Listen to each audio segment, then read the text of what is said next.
কিনা তখন তিন ভাবে লিখতে পারি, একটা মাঝে থেকে উপরে, একটা মাঝে থেকে নিচে, আর মাঝেটাকে কি বলা হয়?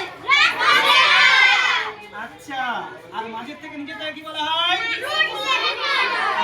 আর মাঝে থেকে উপরটাকে কি বলা হয়? আচ্ছা বলো তাহলে এটা কি লেটার হবে? আচ্ছা বিটা কি হবে? আর জিটা কি হবে বলো? আচ্ছা রুট লেটার, তাই তো?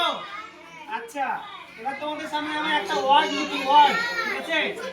আচ্ছা বয়, সাপোজ মনে করো তোমাকে বয়টা লিখতে বলেছে, হ্যাঁ বয় লিখতে বলেছে, তখন তুমি ইংরেজি খাতাতে লিখবা। এই চারটা দাগ দেখতে পাচ্ছ তো? এই চারটা দাগ রয়েছে, তাহলে বিটা, বিটা কোন লেটার বলো তো?